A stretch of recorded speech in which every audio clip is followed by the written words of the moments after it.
ঘুম থেকে উঠে পরোটা, ভাজি, আলু, তারপর ডাল, ডিম, এগুলো না। বড়ি তৈরি না। বড়িকে আপনি তৈরি করেন সারাদিনের জন্য। এটা আমাদেরকে শেখানো হয়েছে ভুল করে 3 বেলা 6 বেলা খাওয়া। আপনি ডিটক্সিং খাবারগুলো খান। এগুলো বলছি কী কী?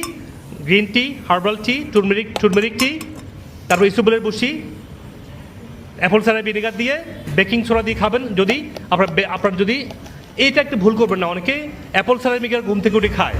এটা আমি কখনো বলি নাই, আপনারা এটা বানিয়েছেন। আমাকে বলে আমি কিন্তু অ্যাপল সাইডার ভিনেগার ঘুম থেকে উঠে একটু খেয়ে ফেলি। ঘুম থেকে উঠে খেয়ে আপনাকে বলছে কে?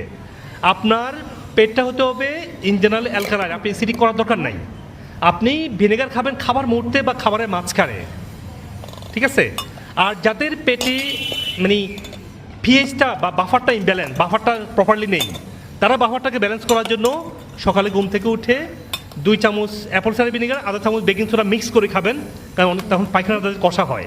পায়খানা কষা হলে তো আপনার অনেক সমস্যা।